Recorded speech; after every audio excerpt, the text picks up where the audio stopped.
প্রথমেই বলি যে ছায়ারাত্রি চ্যানেল কখনোই কোনো কুসংস্কারকে প্রশ্রয় দেয় না। তাই আমরা কখনোই বলি না যে কোনো ভৌতিক ঘটনা বা কোনো অলৌকিক ইনসিডেন্টকে বিশ্বাস করতে। যারা বিশ্বাস করেন সেটা সম্পূর্ণই তাদের ব্যক্তিগত মতামত, এবং যারা বিশ্বাস করেন না তারা ঘটনাগুলিকে এন্টারটেনমেন্ট হিসেবেও নিতে পারেন। আজকে আমাদেরকে ঘটনাটি পাঠিয়েছেন মধ্যমগ্রাম থেকে শুভ্রদীপ্ত কর। তো দাদাভাই আমাদের চ্যানেলের প্রায় অনেকগুলোই ঘটনা শুনেছেন। উনি যেহেতু চাকরির সূত্রে খুব বিজি থাকেন, তাই প্রতিদিন নিয়ম করে তার ঘটনা শোনা হয় না ঠিকই, কিন্তু তিনি এটাও লিখে পাঠিয়েছেন যে সময় পেলেই উনি আমাদের চ্যানেলের ঘটনা শোনেন, ওনার খুব ভালো লাগে। তো তার জন্য দাদাভাই আপনাকে অসংখ্য ধন্যবাদ জানাই। আচ্ছা, তো উনি যেটা বলেছেন যে তিনি একটি ঘটনা আমাদের চ্যানেলে শুনেছিলেন যে অশৌচের 12 দিন কেন সাবধানে থাকা উচিত, এবং তিনি বলেন যে সত্যি এই জিনিসটা যে কতটা বাস্তব তিনি তার নিজের জীবনের বেশ কিছুটা অংশ দিয়ে সেটা কিন্তু রিয়েলাইজ করেছেন, এবং তার জীবনের কিছু ভয়ঙ্কর এক্সপিরিয়েন্স তিনি আমাদের সাথে শেয়ার করেছেন। এবং এই যে ঘটনাটি তার পরিবারে ঘটতে শুরু করে সেটা কিন্তু তার বাবা মারা যাওয়ার পরে তাদের বাড়িতে ঘটতে থাকে, এবং প্রতিটি মুহূর্তের সাক্ষী কিন্তু দাদাভাই নিজে ছিলেন। তো এক কথায় বলতে গেলে গায়ে কাঁটা দিয়ে ওঠার মতো একটি ঘটনা আজকে এই বিজয়া দশমীর রাতে আমি তোমাদের সাথে শেয়ার করতে চলেছি। তাই মনের বিষাদ কাটিয়ে চলো এবার আমরা ভয়ের জগতে ভেসে যাই। এবং আরেকটি রিকোয়েস্ট তোমাদের সকলকে করব যে তোমরা তোমাদের আত্মীয় স্বজন বন্ধুবান্ধব প্রত্যেকের সাথে আজকের এই এপিসোডটি শেয়ার করে নাও, তাহলে তারাও কিন্তু এরকম একটি ইউনিক ঘটনার সাক্ষী থাকতে পারবে। তো যাই হোক, বেশি কথা না বাড়িয়ে শুরু করছি আজকের এপিসোড নাম্বার 124। দাদাভাই যেভাবে আমাদের সাথে ঘটনাটি শেয়ার করে নিয়েছেন ঠিক সেভাবেই আমি তোমাদের সামনে আজকে এই পুরো ঘটনাটি তুলে ধরার চেষ্টা করছি। ঘটনাটি আমাদের পরিবারে ঘটেছিল 2021 সালে। তো আমি 2018-তে চেন্নাইয়ে জব পাই, এবং সেখানেই চাকরির সূত্রে আমি একটি রুম রেন্ট নিয়ে থাকি। মাঝে মধ্যে আমি বাড়িও যাই, কিন্তু কাজের প্রেশারে বাড়ি গিয়ে খুব বেশি দিন আমার থাকা হয় না। আচ্ছা, আমার বাড়ির বর্ণনাটা একটু তোমাদেরকে এবার দিই। আমাদের পরিবারে আমার 3 পিসি এবং আমার বাবা মা আর আমি, মোট 6জন সদস্য আমরা তখন থাকতাম। তো আমার পিসিরা কেউই বিয়ে থা করেননি, কারণ ওনারা আমাকে ঠিক এতটাই ভালোবাসতেন, মানে নিজের ছেলের মতো যেহেতু আমাকে ভালোবাসতেন, ওনাদের মনে একটা ধারণা ছিল যে ওনারা যদি বিয়ে করে নেন তাহলে আমার প্রতি তাদের ভালোবাসার কোনো হয়তো খামতি পড়ে যাবে, বা এই যে এত বড় আমাদের বাড়ি, বা আমাদের যেহেতু একটা মানে গৃহস্থ পরিবার, তো সেই বিষয় সম্পত্তি থেকেও আমার ভাগটা কমে যাবে, মানে তাদের এটা একটা ধারণা ছিল। তো সেক্ষেত্রে তারা কিন্তু আমার জন্যই বলতে পারো যে তাদের জীবন স্যাক্রিফাইস করেছে। তো সেই জন্য মানে তারা আমাকে ঠিক এতটাই ভালোবাসতেন, এবং দাদাভাই বলছে যে আমিও আমার মা বাবার থেকেও যেন আমার পিসিদেরকেই বেশি ভালোবাসতাম। মানে প্রথম স্থান বলতে পারো আমার পিসিরাই, মানে তারাই আমার সব, এরকম একটা ব্যাপার। তো যাই হোক, আর আমার এই পড়াশোনা করানো থেকে শুরু করে আমার বাইরে চাকরি করতে পাঠানো সমস্তটাই কিন্তু আমার পিসিরাই নিজেরা দায়িত্ব করে মানে সমস্ত কিছু করেছেন। আর আমার বাবা যেহেতু তাদের একমাত্র ভাই, মানে আমার বড় পিসি, মেজো পিসি, ছোট পিসি, এবং তারপরে হচ্ছে আমার বাবা, তো সেক্ষেত্রে তার ছেলে আমি, মানে বুঝতেই পারছো যে তাদের কাছে ঠিক কতটা আদরের আমি হতে পারি। মানে কোনো কিছু চাওয়ার আগেই কিন্তু সেই জিনিসটা আমি হাতের কাছে পেয়ে যেতাম, এবং সেটা কিন্তু মানে সেই ইচ্ছেগুলো কিন্তু আমার পিসিরাই পূরণ করতো। আর আমাদের পাড়াতে খুব ধুমধাম করে কিন্তু এই কোজাগরি লক্ষ্মী পুজোটা হয়, মানে যেটা দুর্গা পুজোর পর যে লক্ষ্মী পুজো হয় সেই কথাটা আমি বলছি। তো এই লক্ষ্মী পুজোটা কিন্তু আমাদের একটি বড় মন্দির আছে, মানে পাড়ার একটা মন্দির, সেখানে সমস্ত কিছু পুজো হয়, কিন্তু এই লক্ষ্মী পুজোটা কিন্তু খুব জাঁকজমক করে করা হয়। আর সত্যি কথা বলতে দাদাভাই বলছে যে আমার বাবাই ছিলেন হচ্ছে এই লক্ষ্মী পুজোর মূল উদ্যোক্তা। মানে তিনি সমস্ত কিছু বাজার করা থেকে শুরু করে চাঁদা তোলা থেকে শুরু করে মানে যা যাবতীয় দায়িত্বভার নেওয়া, মানে ম্যাক্সিমামটাই কিন্তু আমার বাবা নিজের ঘাড়েই নিতেন।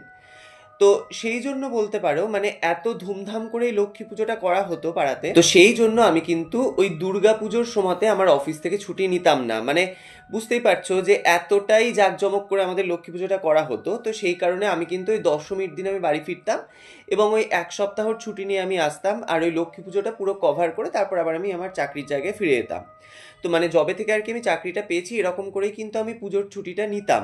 মানে দুর্গা পুজোর সময় কিন্তু আমি ছুটি নিতাম না, মানে যেহেতু আমাদের খুবই মানে আনন্দ হতো লক্ষ্মী পুজোর সময়, পাড়ার সবাই মিলে আমরা একসাথে আনন্দ করতাম। আর তাছাড়া ধরো এমনিতেই এটা আমার প্রাইভেট চাকরি, তার মানে আমি খুব একটা তো বেশি ছুটি পেতাম না। ওই 3 মাস 4 মাস পর পর ওই 1 সপ্তাহ কি 10 দিন এরকম করে একটা আমি ছুটি পেতাম, তো তখন আসতাম। আর বিশেষ করে যখন আমি ওই পুজোর ছুটিটা নিতাম তখন কিন্তু ওই দশমী থেকে 1 সপ্তাহ কাউন্ট করে আমি ছুটিটা নিয়ে আসতাম। এবার আমাদের পরিবার যেহেতু এই এই যে লক্ষ্মী পুজোটাতে বেশি ইনভলভ থাকতো, তো সেই কারণে কিন্তু পাড়ার সবাই বলতো যে এটা নরেনদার পুজো, মানে দাদাভাই বলছে যে আমার বাবার নাম হচ্ছে নরেন, তো মানে সবাই এটাই বলতো যে এটা হচ্ছে নরেনদার বাড়ির পুজো। মানে যেহেতু ম্যাক্সিমাম দায়িত্বটাই আমাদের পরিবারের ওপরেই থাকতো এই লক্ষ্মী পুজোর, তো মানে যে পুজোটা হতো লক্ষ্মী পুজোটা, তো সেই যে সমস্ত কিছু জোগাড় যন্ত্র করা থেকে শুরু করে ভোগ বিতরণ করা, মানে এই যে এত লোকজন খেত, পাড়া প্রতিবেশী প্রত্যেককে খাওয়ানো হতো, তো সেই খাবার পরিবেশন করা এই সমস্ত কিছু কিন্তু বাবা নিজে হাতেই করতে বেশি ভালোবাসতেন। এবার পাড়া প্রতিবেশী অনেকেই ইনভলভ থাকতো, দাদাভাই বলছে আমিও করতাম, কিন্তু বাবা যেন এই কাজগুলোকে নিজে হাতে বেশি করতে মানে স্বাচ্ছন্দ্য বোধ করতেন। তো যাই হোক, এবার 2021 সালের আমি কথা বলছি। তো সেইবার লক্ষ্মী পুজোটা কিন্তু পড়েছিল মঙ্গলবারে। তো আমি এই বারটা কেন উল্লেখ করলাম সেটা তোমরা যত ঘটনাটা এগোবে তোমরা জিনিসটা আরো তোমাদের কাছে ক্লিয়ার হবে। তো সেবারও ওরকম সবাইকে খাইয়ে দাইয়ে বাবাও কিন্তু নিজে খান। এবার মানে আমাদের যে পুজোর প্রসাদ সেটা হচ্ছে ওই খিচুড়ি, আলুর দম, লাবড়ার তরকারি যেরকম হয়, তো সেরকম খাবার মানে সেবারও ওরকম তৈরি করা হয়েছিল। তো বাবার ওরকম খেতে খেতে অনেকটাই রাত হয়ে যায়। এবার তারপর সমস্ত কিছু জিনিসপত্র গোছাতে, মানে সমস্ত ডেকোরেটরের জিনিস বা পুজোর যে সমস্ত যাবতীয় জিনিসপত্র বাসনপত্র সমস্ত কিছু গোছাতে গোছাতে অনেকটা রাত হয়ে যায়। তো আমাদেরও ওরকম এবার শুতে শুতে ওই 2-2 2:30 এরকম বেজে যায় রাত্রি। মানে বুঝতেই পারছো একটা পুজোর জোগাড় সেটা আবার একটা মানে যদি সার্বজনীনভাবে করা হয় তার ঠিক কতটা ধকল যায়। তো সেরকম কিন্তু এবার আমাদেরও ওরকম খাওয়া দাওয়া করে শুতে শুতে অনেকটা রাত হয়ে যায়। তো দাদাভাই বলছে যে আমি যখনই বাড়ি আসতাম আমার রুমটা ছিল হচ্ছে আমাদের বাড়ির দোতলাতে, এবং বাবা মা পিসি তারা কিন্তু প্রত্যেকেই ওই একতলাতেই থাকতো, যেহেতু আমাদের বাড়িটা একটু আগেকার প্যাটার্নের ছিল। আর মানে বেশ অনেকটাই বড় বাড়ি, অনেকটা স্পেস নিয়ে আমাদের বাড়িটা তৈরি করা, তাই আমি বাড়ি এলে কিন্তু আমি দোতলাতে একাই শুতাম। তো সেদিনও ওরকম এবার খাওয়া দাওয়া করে শুতে শুতে আমাদের অনেকটা রাত হয়ে যায়। তো প্রথম দিকে দাদাভাই বলছে আমি ওরকম শুয়ে আছি, আমার কিন্তু কিছুতেই ঘুম আসছে না। তো এবার যেহেতু ধরো একটা টাইমটা পেরিয়ে গেছে যে টাইমে আমরা ঘুমাই, তো অনেকক্ষণ পর এপাশ ওপাশ করতে করতে আমার কিন্তু ঘুমটা আসে। তো দাদাভাই বলছে যে জাস্ট আমার চোখটা কেবলে লেগে এসেছে, ঠিক এমন সময় আমার দরজাতে প্রচণ্ড জোরে জোরে বাড়ি, এবং আমি শুনতে পাচ্ছি যে বাইরে থেকে আমার মা কিন্তু চিৎকার করে আমাকে ডাকছে। এবার এরকম একটা যখন আওয়াজ আমি পেয়েছি, এবার হট করে যখন একটা দেখবে যে নিস্তব্ধ রাত্রের মধ্যে তোমার দরজায় যদি এরকম কেউ ক্রমাগত বাড়ি মারতে থাকে, তোমার ন্যাচারালি ঘুমটা ভাঙবে। তো আমি কিন্তু একদম ধরপড়িয়ে বিছানায় উঠে বসেছি। এবার আমি ঘরের ভেতর থেকে মাকে আর কি সাড়া দিচ্ছি যে কি হয়েছে, তুমি ডাকছো কেন? তো তখন মা আমাকে বাইরে থেকে বলছে যে বাবু তুই তাড়াতাড়ি বেরিয়ে আয়, তোর বাবা যেন কিরকম করছে। এবার এটা শোনার পর দাদাভাই বলছে আমি তো আর কোনো মতেই ওখানে বসে থাকতে পারি না, আমি একদম তড়িঘড়ি ঘর থেকে বেরোই। তো তখন মা একদম রীতিমতো কান্নাকাটি করছে এবং কাঁদতে কাঁদতে আমাকে বলছে যে তুই তাড়াতাড়ি নিচে চল, তোর বাবা মানে কথা বলতে পারছে না এবং মানে হাত পা ছেড়ে দিয়েছে, এরকম একটা ব্যাপার।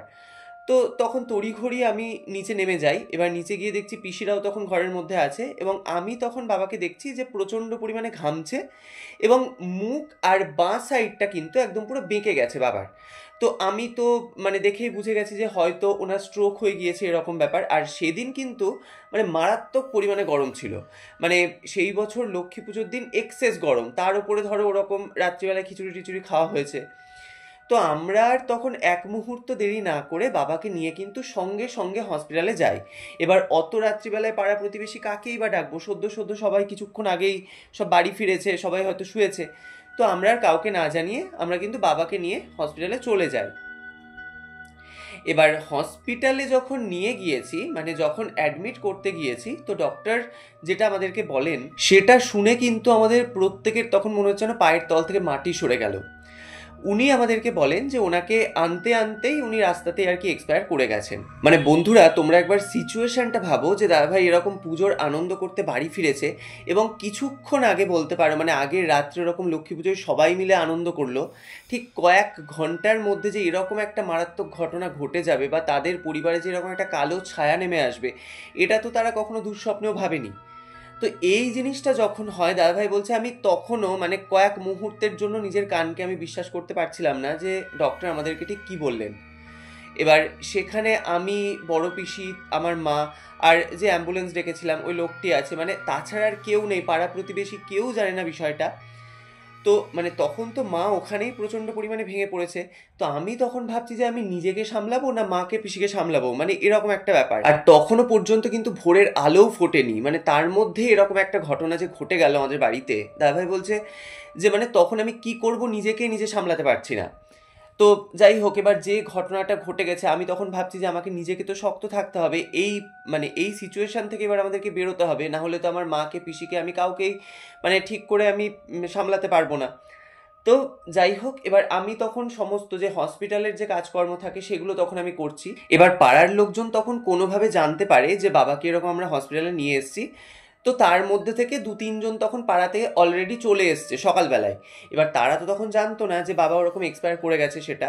তো তারাও তখন এসে যখন শোনে যে এরকম একটা ঘটনা হয়েছে, তো তারাও তখন ভীষণভাবে ভেঙে পড়েছে। এবার দাদাভাই বলছে যে আমার বাবার মানে নাম ডাকটা কিন্তু আমাদের পাড়াতে আগাগোড়াই খুব ছিল, মানে এক কথায় ভালো মানুষ হিসেবে আমার পাড়ার লোক কিন্তু আমার বাবাকে মানে এক ডাকে চিনতো।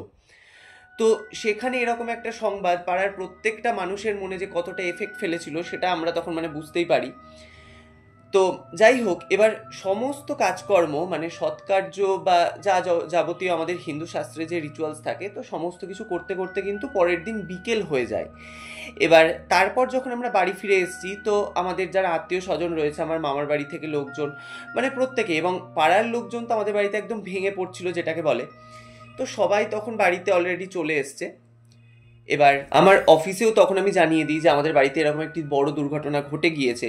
তো যে কারণে আমার অফিসে আমি অনেক দিনই যেতে পারবো না, মানে সমস্ত কিছু কিন্তু আমাকে ওই একা হাতেই করতে হচ্ছে। মানে মনের মধ্যে একটা এত বড় প্রেশার, তার ওপরে এই এত বড় দায়িত্বটা আমাকে নেওয়া, মানে তখন যে আমার ওপর দিয়ে কী যাচ্ছে সেটা শুধুমাত্র আমি আর মানে ঈশ্বরই জানেন। তো যাই হোক, এবার এতটুকু পর্যন্ত কিন্তু একদম নর্মাল ছিল। মানে হ্যাঁ, ঘটনাটা হয়তো আমাদের পরিবারে খুবই খারাপ ঘটনা ঘটে গিয়েছে, কিন্তু আর 5টা যেরকম একটা অশৌচের বাড়ি হয়, আমাদের বাড়িটাও কিন্তু ঠিক সেরকমই লাগছিল। কিন্তু আমরা তখনও পর্যন্ত কেউ ঘুণাক্ষরেও টের পাইনি যে এরপর আমাদের সাথে ঠিক কী ভয়ানক ঘটনা ঘটতে চলেছে।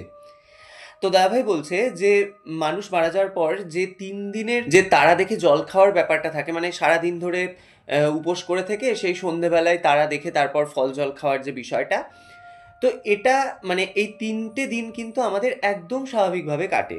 মানে কোনো রকমের কোনো প্রবলেম হওয়া বা কোনো কিছু ফিল করা আমাদের সাথে কিন্তু কিচ্ছু ঘটে না। এবার সব সময় যেহেতু পাড়ার লোকজন আমাদের বাড়িতে আসতো যেত, শুধুমাত্র ওই রাত্রে ঘুমানোর সময়টুকু আমরা একা থাকতাম, আর বাদবাকি সময় কিন্তু একদম বাড়ি ভর্তি লোকজন থাকতো। তো সেই জন্য আমরা অতটাও কিছু জিনিসটা বুঝতেও পারতাম না। তো যাই হোক, এই 3 দিন কিন্তু একদম নর্মালভাবে আমাদের কেটে যায়। এবার চতুর্থ দিন মানে যেদিন থেকে আর কি হবিষি স্টার্ট হবে, তো সেদিন থেকেই কিন্তু আমরা এই জিনিসটা যে আমাদের বাড়িতে অ্যাকচুয়ালি ঘটছে বা সেটার যে একটা সূত্রপাত, এটা কিন্তু আমরা তখন ফিল করতে শুরু করি।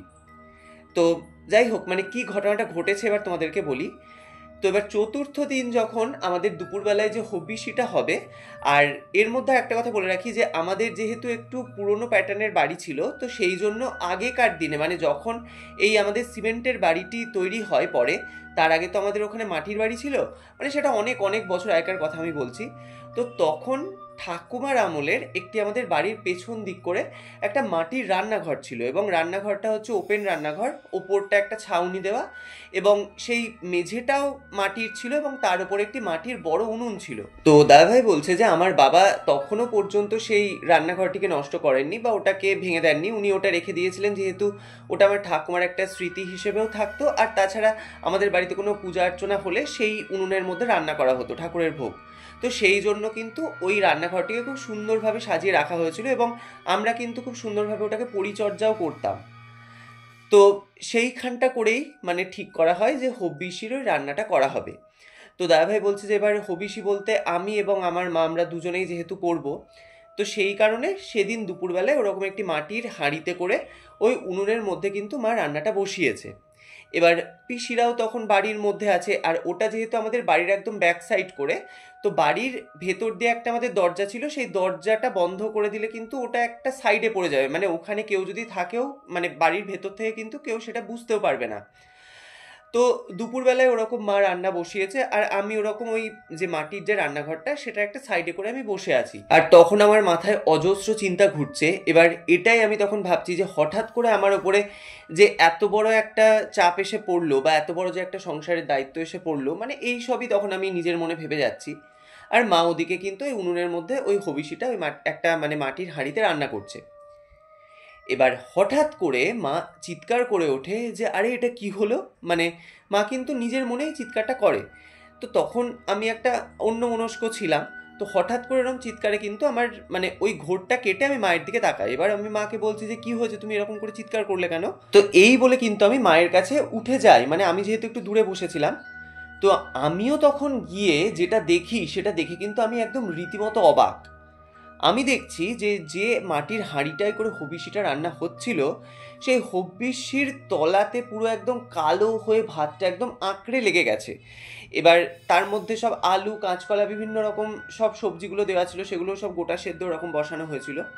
তো সমস্ত কিছু একদম পুড়ে ঝলসে গিয়েছে, মানে দেখে মনে হচ্ছে যে তার মধ্যে কোনো জল দেওয়া ছিল না, এবং সেটা এমনভাবে হাঁড়ির মধ্যে লেগে গিয়েছে সেটা আর কিন্তু কোনোভাবেই খাওয়া যাবে না। তো তখন দাদাভাই বলছে যে আমি মাকে বলি যে এটা কি করে হলো, মানে তুমি কি জল দাওনি? তো তখন মা বলে হ্যাঁ, আমি তো অনেকটা মানে একদম হাঁড়ি ভর্তি করে জল দিয়ে রান্নাটা বসিয়েছিলাম, এবং আমি বসে আছি, আমি কিছুক্ষণ আগে পর্যন্ত দেখলাম যে এর মধ্যে জল আছে, সেটা ফোটার বদলে এরকম মানে হাঁড়ির তলায় গিয়ে এভাবে আটকে গেল, দেখে মনে হচ্ছে একদম জলশূন্য খাবার। এটা তো কখনোই সম্ভব নয়। তো তখন মানে আমি এবং আমার মা আমরা দুজনেই কিন্তু বেশ অবাক হয়ে যাই যে এটা কি করে সম্ভব। তো দাদাভাই বলছে যে আমার মা কিন্তু তখন ওখান থেকে ছুটে আমার পিসিকে ডাকতে যায়। এবার কিছুক্ষণ পর যখন পিসিকে ডেকে নিয়ে আসে এবং পিসিকেও যখন জিনিসটা দেখায়, তো পিসি বলছে যে তুমি তাহলে হয়তো জলটা কম দিয়েছিলে। আর আরেকটা জিনিস, এটা হয়তো তোমরা অনেকেই জানবে যে এই হব্বিষ্যির যে জিনিসটা, এটাই কিন্তু একবারই যে সমস্ত জিনিসগুলো দেওয়া হয় সেটা কিন্তু একবার, মানে তুমি বারবার ওখানে জল দিতে পারবে না, বা জিনিসটাকে তুমি নেড়ে দেখতে পারবে না। মানে একবার ফুটবে, সেটাতেই তোমার যা সিদ্ধ হবে সেটাই কিন্তু তোমাকে খেতে হবে, মানে এটাই কিন্তু নিয়ম। তো সেরকম এবার যেহেতু দাদাভাই বলছে আমার মা জানতো, তো সেই কারণেই কিন্তু একদম বেশি করে হাঁড়ি ভর্তি করে জল দিয়ে সেই চাল এবং যে সমস্ত সবজিগুলো গোটা দেওয়া হয়েছিল সব কিন্তু মা দিয়েছিল। তো আমার মা কিন্তু বারবারই বলছে যে আমি প্রচুর করে জল দিয়েছিলাম, এবং কিছুক্ষণ আগে পর্যন্ত দেখলাম যে ওই খাবারটা ওরকম ফুটছে, মানে হব্বিষ্যিটা কিন্তু ওরকম ফুটছে। এবার কয়েক মুহূর্তের মধ্যে যে এরকম ঘটনা ঘটবে এটা তো আমরা দুঃস্বপ্নেও ভাবিনি। তো যাই হোক, সেদিন কিন্তু বিষয়টাকে আমরা একদম স্বাভাবিক দেখি। তো পিসি তখন বলে যে আর তো সেকেন্ড টাইম এটাকে বসানো যাবে না, তো এই জিনিসগুলো আবার জলে ভাসিয়ে দাও, এবং তোমরা মানে আজকের মতো আপাতত ওই খই, ফল, মিষ্টি এইসব খেয়েই থাকো। তো সেদিনটা কিন্তু দাদাভাই বলছে আমরা ওরকম মানে হব্বিষ্যি করতে পারি না, আমরা কিন্তু ওই খই, ফল, মিষ্টি এই সমস্ত কিছু কিন্তু খেয়ে থেকে যায়। এবার পরের দিন যখন দুপুরবেলা হয়েছে, আবার ওরকম একটা নতুন মাটির হাঁড়িতে করে ওরকম হব্বিষ্যির জন্য সমস্ত কিছু মানে জোগাড় যন্ত্র করা হয়। এবার সেদিনও কিন্তু মা ওরকম মানে পর্যাপ্ত পরিমাণে জল দিয়ে সেই হব্বিষ্যি রান্নাটা বসায়। দাদাভাই বলছে আমি নিজের চোখে সেই জিনিসটা দেখি। এবার আমিও একটা সাইডে বসে আছি, মাও ওরকম রান্নার আর একটা সাইডে বসে আছে। তো হঠাৎ করে মানে মা বলছে আমি কিছুক্ষণ মানে 2-1 মিনিট আগে আমি জিনিসটা দেখলাম যে ওরকম ফুটছে, ঠিক কয়েক মুহূর্তের মধ্যে কিন্তু আবার আগের দিনের মতো সিচুয়েশন হয়। মানে আবার আমরা সবাই দেখছি যে হাঁড়ির মধ্যে ওরকম একদম কালো হয়ে তলাতে ওই ভাতগুলো মানে হব্বিষ্যির যে ভাতগুলো সেগুলো কিন্তু একদম আটকে লেগে গেছে, এবং দেখে মনে হচ্ছে হাঁড়িটা একদম পুরোপুরি জলশূন্য। তো এই জিনিসটা তো তখন আমাদের দুজনেরই ভীষণ অদ্ভুত লাগে যে আরে আজকে তো আমরা নিজের চোখে দেখেছি এবং একদম পরিষ্কার মনে আছে যে আমরা পর্যাপ্ত পরিমাণে জল দিয়ে বসিয়েছি, এবার এভাবে তো কয়েক মুহূর্তের মধ্যে জিনিসটা মানে ওই ভাতগুলো হাঁড়ির মধ্যে লেগে যাওয়া এটা তো কখনোই সম্ভব নয়। তো মা কিন্তু মানে মায়ের মনে কিন্তু তখন একটা কেমন যেন খটকা লাগে। তো মা আর ওখানে না দাঁড়িয়ে আমাকে সঙ্গে নিয়ে কিন্তু তখন পিসির কাছে যায়, এবং পিসিকে গিয়ে সমস্ত কথা বলে যে এরকম এরকম ঘটনা কিন্তু আজকে আবার ঘটেছে। তো তখন পিসি বলে যে আজকেও কি করে এটা সম্ভব, তো চলো তো দেখি, এই বলে কিন্তু মানে মাকে নিয়ে তখন ওই রান্নার জায়গায় যায়। এবার সেই জিনিসটা যখন পিসি আবার দেখে যে সেম ঘটনা এরকম ঘটেছে, তো পিসির মনেও কিন্তু জিনিসটা বেশ খটকা লাগে যে আজকের দিনেও, মানে কালকে জানলাম যে ভুলবশত মানুষের হয়তো অসতর্কতার কারণে এই জিনিসটা ঘটে গিয়েছে, হতে পারে, কিন্তু আজকে যথেষ্ট সতর্কভাবে রান্না করা হচ্ছিল, কিন্তু তার মধ্যে এরকম ঘটনা কি করে ঘটলো। তো যাই হোক, সেদিনটাও কিন্তু আমাদের আর হব্বিসি করা কোনোভাবেই হয় না। এবং এই জিনিসটা যখন ঘটে, তো পিসির মনে যেহেতু এটা নিয়ে একটা খটকা ছিল আগে থেকেই, তো আমাদের যিনি পুরোহিত মশাই ছিলেন, তো ওনাকে কিন্তু পিসি খবর দেন। এবং উনি যখন আসেন, ওনাকে এই পুরো বিষয়টি যখন বলা হয়, তো উনি তখন একটা কথাই বলেন যে যে জায়গায় হব্বিসি রান্নাটা করা হচ্ছে, ওখানে যেহেতু ওরা মা এবং ছেলেতে মিলে একা বসে রান্নাটা করছে, এবং ওপরটা যেহেতু ওপেন স্পেস, মানে ওটা যেহেতু একটা মানে মাটির রান্নাঘর ছিল, আমি আগেই বললাম, ওপরটা শুধুমাত্র একটা ছাউনি মতো দেওয়া ছিল। তো তিনি বলেন যে অশৌচের সময় তাদের তো এরকম মানে একা রাখাটা ঠিক নয়, তো বাড়ির মধ্যে এরকম অনেক ঘটনায় কিন্তু ঘটতে পারে। তো আগামীকাল থেকে আপনারা কি করবেন, যে আপনাদের যে কিচেনটা আছে, বাড়ির যে রান্নাঘরটা, তো সেখানেই আপনারা গ্যাসটাকে ভালো করে, মানে গ্যাসের ওভেনটাকে আপনারা ভালো করে মুছে নিয়ে একটা পিতলের হাঁড়িতে করে আপনারা রান্না করবেন। এই মাটির হাঁড়িতে আর আপনাদের করার কোনো দরকার নেই। মানে উনি এই কথাটি কিন্তু আমাদেরকে বলেন। এবার দাদা ভাই বলছে উনি যেহেতু আমাদেরকে বলেছেন, তো পরের দিন তখন মা ওই পেতলের একটা হাঁড়িতে আমাদের যে গ্যাস ওভেন, সেটাকে ভালো করে পরিষ্কার করে নিয়ে মা কিন্তু ওখানে রান্নাটা বসায়। এবার হয়তো পুরোহিত মশাই নিজে কিছু আন্দাজ করতে পেরেছিলেন, যে কারণে হয়তো তিনি এরকম মানে আমাদেরকে রান্নাঘরেই রান্নাটা করতে বলেন, সেটা হয়তো আমরা প্রথমে বুঝতে পারিনি, কিন্তু পরে এই জিনিসটা আমরা রিয়েলাইজ করি। তো এবার হব্বিসি রান্নার পর মা যখন সেই হাঁড়িটাকে নামাতে যায়, সেই সময় কিন্তু আমাদের একটা মারাত্মক ঘটনা বাড়িতে ঘটে যায়। এবার ওই গরম হাঁড়ি মা যখন নামাতে গিয়েছে, মানে মা বলছে আমি নিজেও বুঝতে পারলাম না যে এই ঘটনাটা আমার সাথে কি করে ঘটলো। মায়ের হাত থেকে পুরো স্লিপ করে হাঁড়িটা মাটিতে পড়ে, এবং ওই হাঁড়ির ভেতর থেকে বেশ কিছুটা একদম ফুটন্ত ভাত মায়ের বাঁ পায়ের ওপর এসে পড়ে।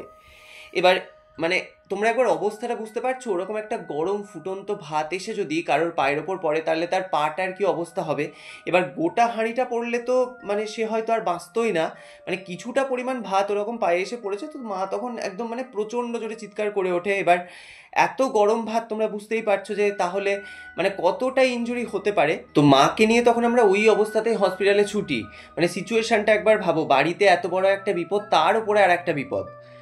তো যাই হোক, এবার হসপিটাল থেকে মোটামুটি মাকে ফার্স্ট এড করে দেয়, মানে পায়ে, মায়ের পায়ে আর কি অনেকটা ফোসকা পড়ে গিয়েছিল অনেকটা জায়গা জুড়ে। তো সেই অবস্থায় ব্যান্ডেজ ট্যান্ডেজ করে নিয়ে আবার বাড়ি আমরা ফিরে আসি। তো সেদিনের মতোও কিন্তু সেই হব্বিসির যে নিয়মটা, সেটা কিন্তু আমাদের আবার ভেস্তে যায়। এবার এই যে পরপর 3 দিন মানে অদ্ভুত কিছু কারণের জন্য এই নিয়মটা আমরা করতে পারি না, সেটা কিন্তু আমার পিসি আবার পুরোহিত মশাইকে জানায় যে আজকে কিন্তু এরকম একটা ঘটনা ঘটেছে। তো তখন পুরোহিত মশাই বলেন যে দেখো, তোমাদের যেহেতু এরকম পরপর 3টে দিন তোমরা হব্বিসি করতে গিয়ে তোমাদের বাধা পড়লো, তোমাদের আমার মনে হয় যেটা, যে তোমাদের কিন্তু এই হব্বিসির নিয়মটা না করাই ভালো। তোমরা যেরকম ওই ফল জল খাচ্ছ বা মিষ্টি খই যেরকম খাচ্ছ, তোমরা ওইভাবেই কিন্তু এই অসৌচটা পালন করো। মানে আমার মনে হচ্ছে, পুরোহিত মশাই আর কি বলেন, যে আমার মনে হচ্ছে যে তোমার বাবার বিদেহী আত্মা হয়তো চাইছেন না যে তোমরা এই হব্বিসির নিয়মটা করো। এবার সেই হয়তো কোনো কারণে তোমাদেরকে কোনো অদৃশ্য শক্তির দ্বারা বাধা দিচ্ছে। তো আমার মনে হয় তোমাদের এই নিয়মটা না করাই উচিত। তো যাই হোক, এবার তিনি যেহেতু বলে দিয়েছেন, তো তখন আমরা এটা ঠিক করে নিয়েছিলাম যে আর আমরা এই নিয়মটা পালন করব না। আমরা যেরকম ওই ফল জল খাচ্ছি বা খই যেরকম খাচ্ছি, তো সেরকমই আমরা খাবো। তো এই করে এবার যে ঘরটিতে আমার বাবা মা থাকতেন একতলায়, তো সেই ঘরে আমরা তো খাটের ওপর শুতে পারবো না, তো সেই ঘরের বিছানাটা ওরকম ফাঁকাই থাকতো, আর মেঝেতে একটা পাতলা মাদুর পেতে আমি আর আমার মা শুতাম। তো সেদিনও ওরকম রাত্রিবেলায়, মানে মা যেদিন ওরকমভাবে ইনজুরি হয়েছে মায়ের পাটা, তো সেরকম কিন্তু সেদিনও ওরকম রাত্রিবেলা আমরা ওই মানে ওই ঘরের মেঝেতে আমরা শুয়ে আছি। এবার তখন কিন্তু ঠিক অনেকটা রাত্রি, মানে তখন আমি ঘুমিয়ে গিয়েছি বলতে পারো। তো হঠাৎ করে আমি শুনতে পাচ্ছি যে পাশ থেকে যেন কেমন একটা গোঙানির শব্দ, মানে গুঙিয়ে গুঙিয়ে কেউ যেন কিছু একটা বলার চেষ্টা করছে। তো এই আওয়াজটা যখন আমি বেশ কিছুক্ষণ ধরে পেতে থাকি, তো হঠাৎ করে কিন্তু আমার ঘুমটা ভেঙে যায়। এবং যখন আমার ঘুমটা ভেঙেছে, তখন আমি দেখছি যে মা আমার পাশে শুয়ে মানে ওই ঘুমন্ত অবস্থায় চোখ বন্ধ অবস্থাতেই কিন্তু মানে গোঙাচ্ছে কেমন একটা। এবার সেই মুহূর্তে তো আমি প্রচণ্ড পরিমাণে ভয় পেয়ে যাই। আমি তখন একদম তড়িঘড়ি মানে জেগে উঠে বসি। এবার তখন আমি মাকে ডাকছি যে কী হলো মা, তোমার কি শরীর টরীর খারাপ করছে, তুমি এরকম কেন করছো। তো এবার আমি যেহেতু প্রচণ্ড জোরেই চিৎকার করছিলাম, মানে চিৎকার করে কথা বলছিলাম, তো এবার মানে পাশের ঘরে আমার পিসিরা ছিল, তো পিসিরাও কিন্তু ততক্ষণে ছুটে এসছে। এবার মাকে ওরকম করতে দেখে সবাই তখন একটু চোখে মুখে জল দিয়েছে। তো বেশ কিছুক্ষণ পর মায়ের যখন একটু সেন্সটা ফেরে, মানে ওই অবস্থা থেকে যখন মা একটু স্বাভাবিক হয়, তো মা যেটা বলে সেটা শুনে কিন্তু আমরা সবাই একদম রীতিমতো হতভম্ব হয়ে যায়। মা বলছে যে আমি স্বপ্নতে তোর বাবাকে দেখেছি এবং তোর বাবা খুব রাগান্বিত ভাবে আমার দিকে তাকিয়ে বলছে, আমি কি মারা গেছি নাকি যে তোমরা হব্বিসি করছো? আমি এখনো তো তোমাদের মধ্যে রয়েছি। এবার এই কথাটা মায়ের মুখে শোনার পর আমরা তো তখন মানে প্রচণ্ড পরিমাণে অবাক হয়ে গিয়েছি বলতে পারো, এবং মাকে দেখেও মনে হচ্ছে যে মা কিন্তু ভীষণই ভয় পেয়েছে।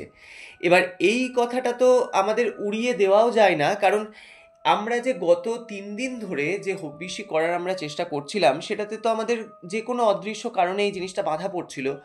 তো মানে বিষয়টাকে আমরা যে উড়িয়ে দিতে পারছি সেটাও নয়, কিন্তু তাও আমার বড় পিসি তখন বলে যে না, এটা তোমার মনের ভুল ধারণা, এটা হয়তো তুমি মানে নিজের মনে হয়তো ভাবছিলে, যে কারণে এই স্বপ্নটা তুমি দেখেছো। এবার মা তো কোনোভাবেই কথাটা বিশ্বাস করতে চাইছে না। মা বলছে না, আমি একদম স্পষ্ট দেখেছি যে ও এসে আমাকে এই কথাটা বলছে। তো মা কিন্তু কোনোভাবেই আর কি কাউরির কথা শুনতে রাজি নয়। তো যাই হোক, এবার সেদিনের রাত্রিটা তো কোনো মতে আমাদের কেটে যায়, এবং পরের দিন সকালবেলায় কিন্তু সেই পুরোহিত মশাইকে আবার খবর দেওয়া হয়। মানে এই যে একের পর এক যে অদ্ভুত ঘটনাগুলো আমাদের বাড়িতে ঘটছে, যেটাতে তো আমরা নিজেরাও একটা ভীষণ প্যানিক করতে শুরু করেছিলাম যে এরকম ঘটনা কেন বারবার আমাদের সঙ্গে ঘটছে।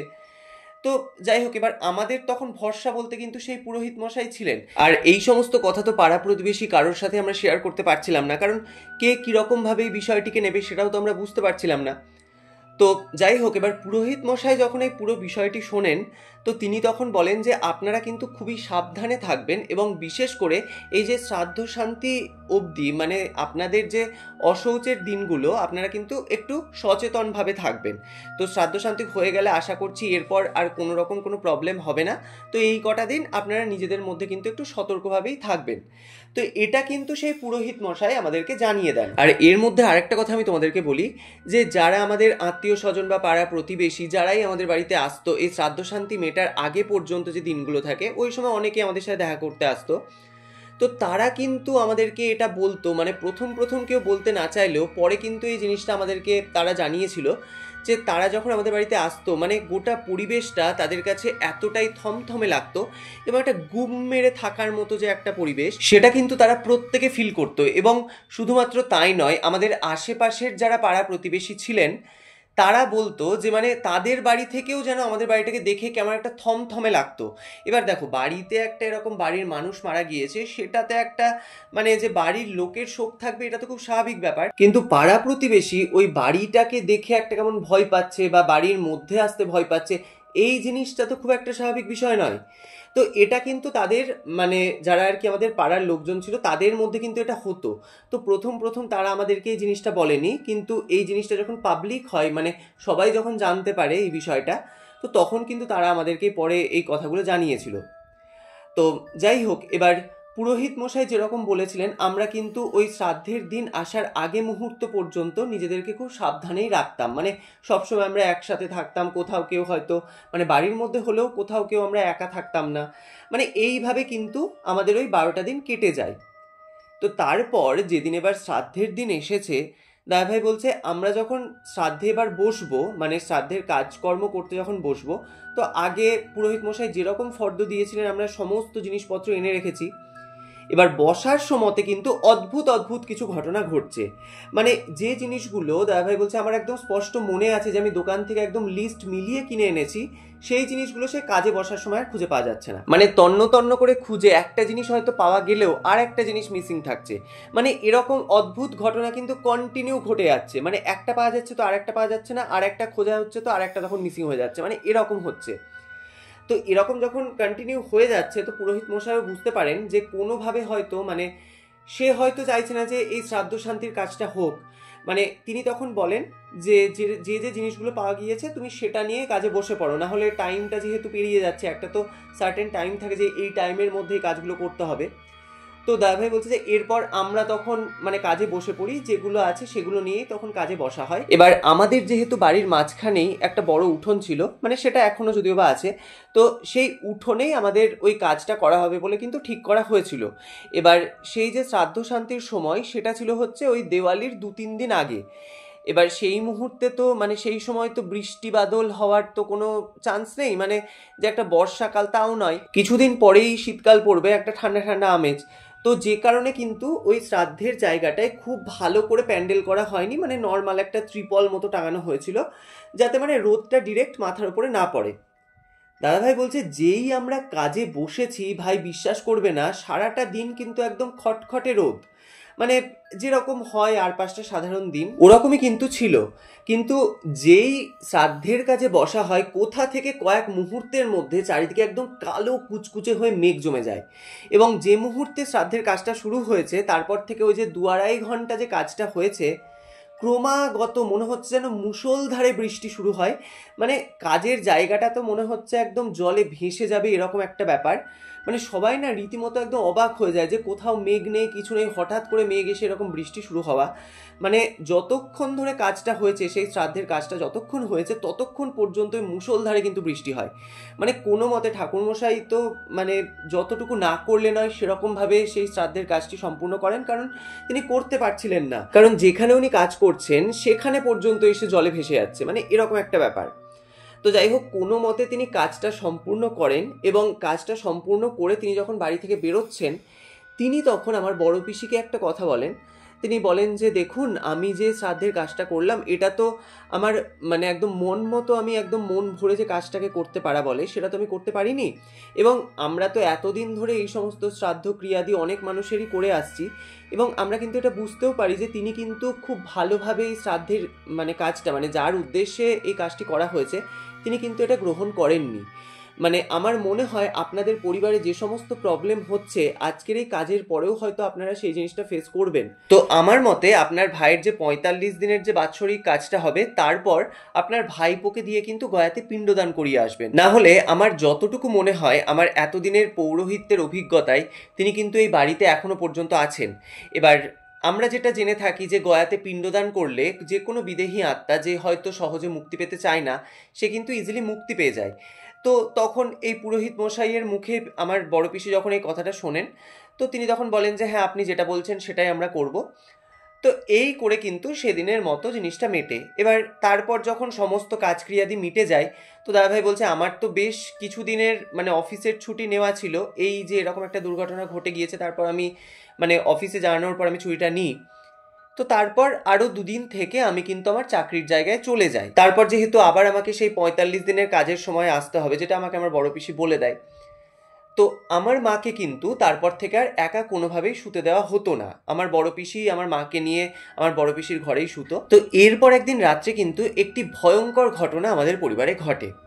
তো বড় পিসি আর মা ওরকম রাত্রিবেলায় শুয়ে আছে, আমি পরে আমার মায়ের কাছে এই বিষয়টি শুনেছিলাম। তো বড় পিসি বলছে যে অনেক রাত, তখন আমরা সবাই তখন ঘুমিয়ে আছি, ঠিক এমন সময় আমার মা কিন্তু প্রচণ্ড চিৎকার করে ঘুম থেকে ওঠে। এবার সেই মুহূর্তে যেহেতু বড় পিসি পাশেই শুয়েছিল, মায়ের ওরকম একটা বিকট চিৎকারে বড় পিসিরও ঘুমটা ভেঙে যায়।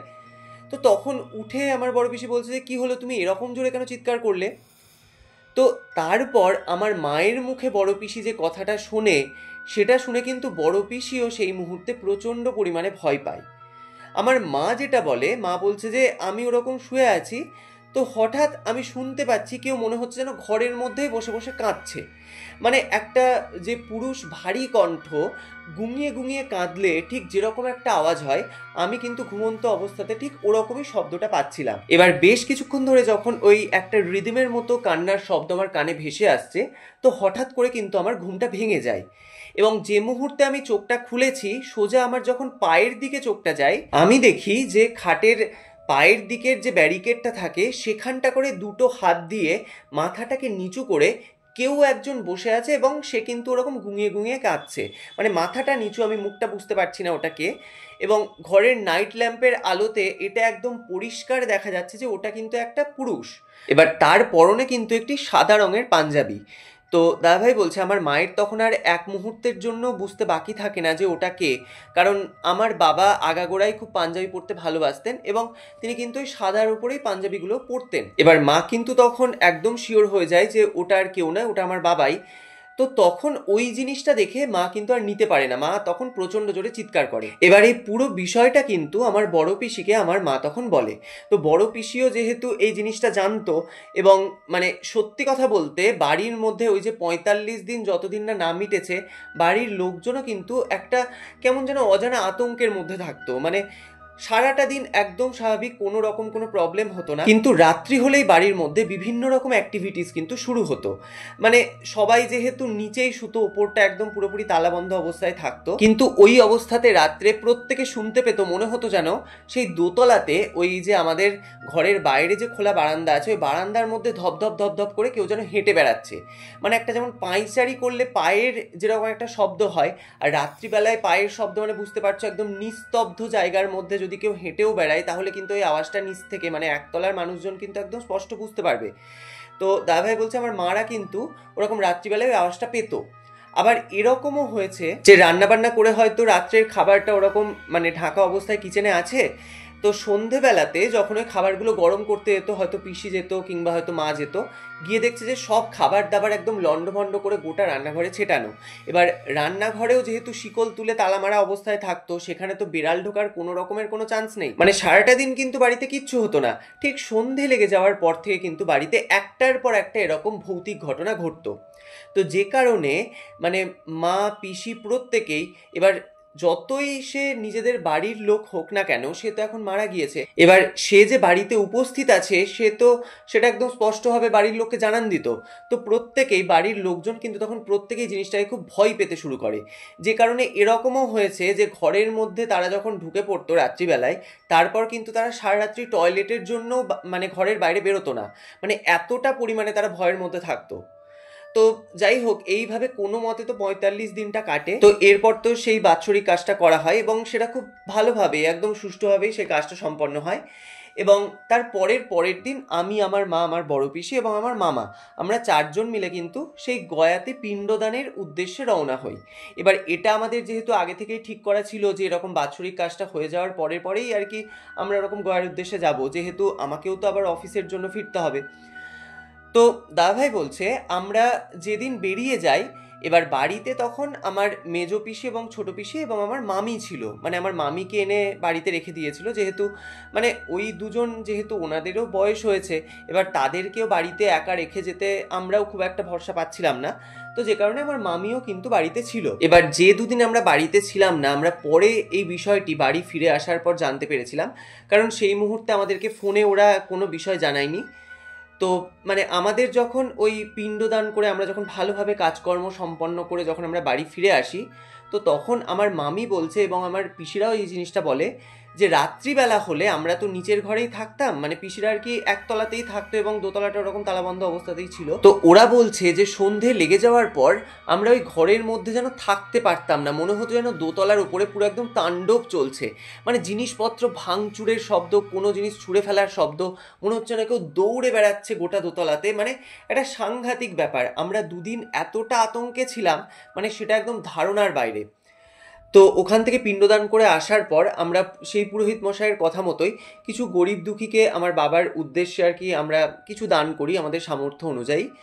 তো তারপর থেকে মানে বাড়িতে যে একের পর এক এরকম ঘটনা ঘটতো, তারপর থেকে কিন্তু ওই জিনিসগুলো পুরোপুরি বন্ধ হয়ে যায়। মানে একটা কিছু বাড়িতে আর কেউ কোনোদিন ফিল করেনি, একদম সব কিছু কিন্তু স্বাভাবিক হয়ে যায়। মানে এই যে 4টে বছর ধরে আমরা এখনো বাড়িতে আছি, আমি মাঝের মধ্যে বাড়িতে আসি এবং মা এখন নিজের ঘরেই আবার একা থাকেন।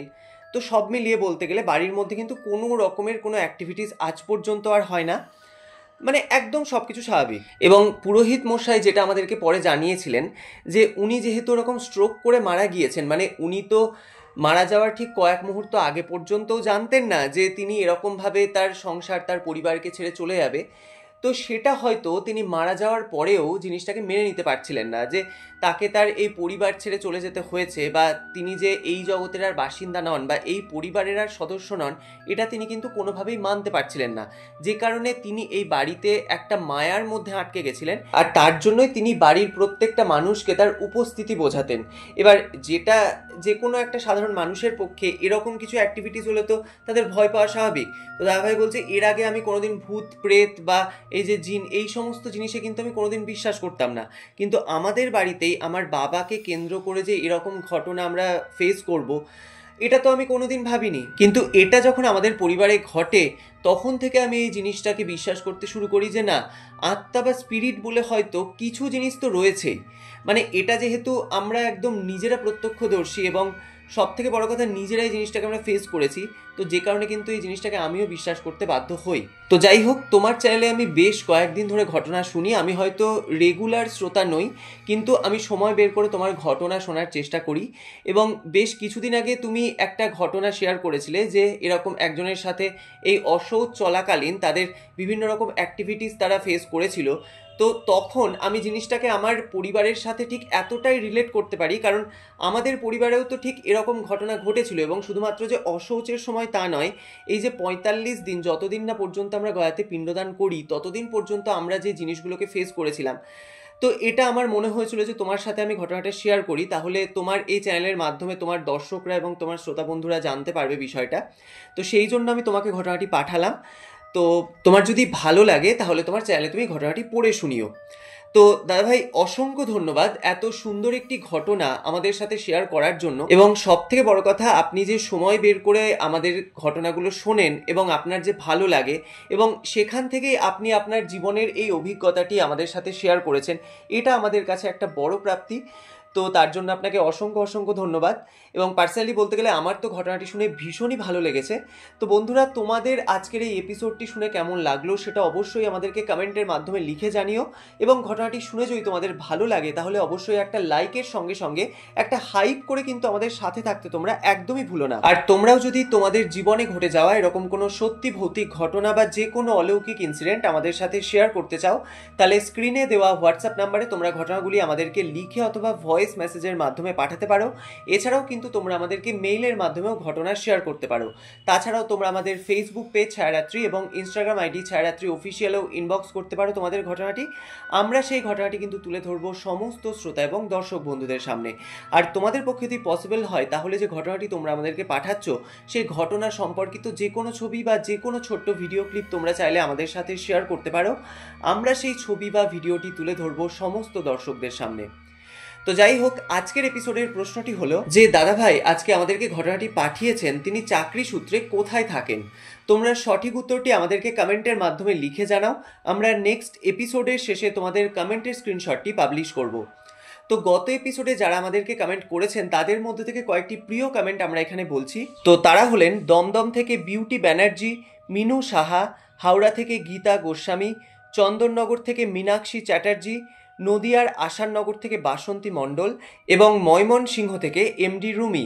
তো তোমাদের সকলকে জানাই অসংখ্য ধন্যবাদ, তোমরা যারা যারা আমাদেরকে কমেন্ট করেছো। তো তোমরা এভাবেই আমাদেরকে কমেন্টের মাধ্যমে জানাতে থাকো যে তোমরা কোথা থেকে ঘটনাগুলি শুনছো এবং ঘটনাগুলি শুনে তোমাদের কেমন লাগছে, সেই মতামতটিও কিন্তু তোমরা আমাদেরকে কমেন্টের মাধ্যমে জানাতে একদমই ভুলো না। আর সকলকে জানাই শুভ বিজয়া দশমী। মা দুর্গার আশীর্বাদে সকলের ভালো হোক, এটাই একমাত্র কামনা করি। তো যাই হোক, আজকের মতো বিদায় নিচ্ছি। দেখা হচ্ছে আবার পরবর্তী নতুন ভয়ঙ্কর ঘটনা নিয়ে আগামী শনিবার। ততক্ষণ তোমরা সকলে ভালো থেকো, সুস্থ থেকো। শুভরাত্রি।